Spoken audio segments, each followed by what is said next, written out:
So Yeah. that's sort of my basic gloss of like what I thought so far. Yeah. Yeah. No, I like that. I like that. One of the things that and I think you really pointed out the main like the most important parts of this that I wasn't even quite clear on, but I was looking at it as kind of like two fairy tales, right? So you have like fairy tales usually like one little character arc, like something changes. So he goes from being the poor son of, in the castle, like you said, rags to riches. He goes from being rags to, marrying this princess. And you would sort of like that in and of itself would be one sort of fairy tale. But as you say, even at that point, he's not mature and and also he's not able to sort of leave his father behind. So I think there's some sort of a like pointer there in that maybe I don't know, maybe when we're not concerned about whether our parents approve of us or whether we've earned their love when clearly they don't give a shit about us. Like what was the phrase? I just want to read it. This is one day the father flew into a rage with the boy and he said, "Why don't you just beat it? And let's hope that you learn some sense by going out into the world." Like Yeah, that's yeah, not a nice yeah, dad, you know? yeah, yeah. So maybe there's some link there between like trying to earn his father's love and the need for immaturity. I'm not sure. But then there's a whole second arc of like, oh, he loses the princess.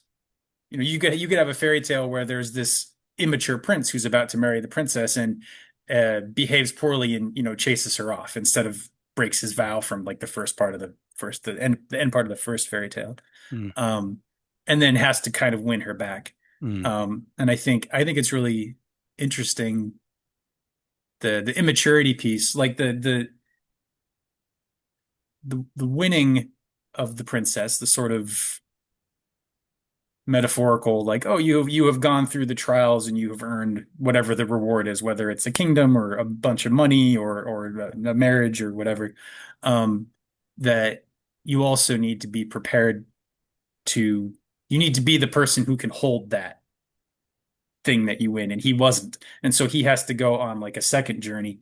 And I'm thinking of like if you're familiar with the Arthur mythos, King Arthur and the Grail quest for the Holy Grail.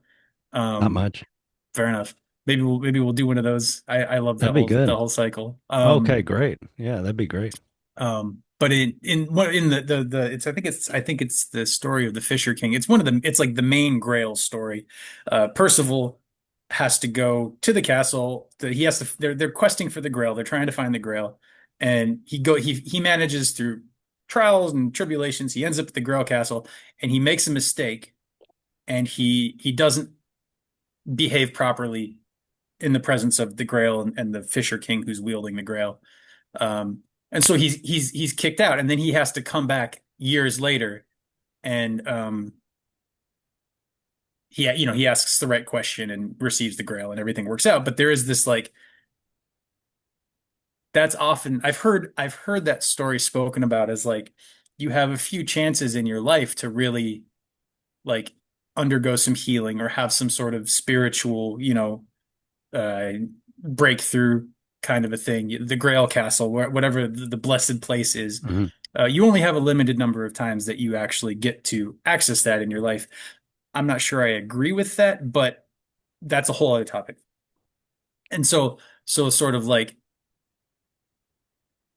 if you fail the first time, you can give up, but there's this hope of there always being a second chance or a way to go Mm, further. mm. And I think that's kind of what this one's pointing to.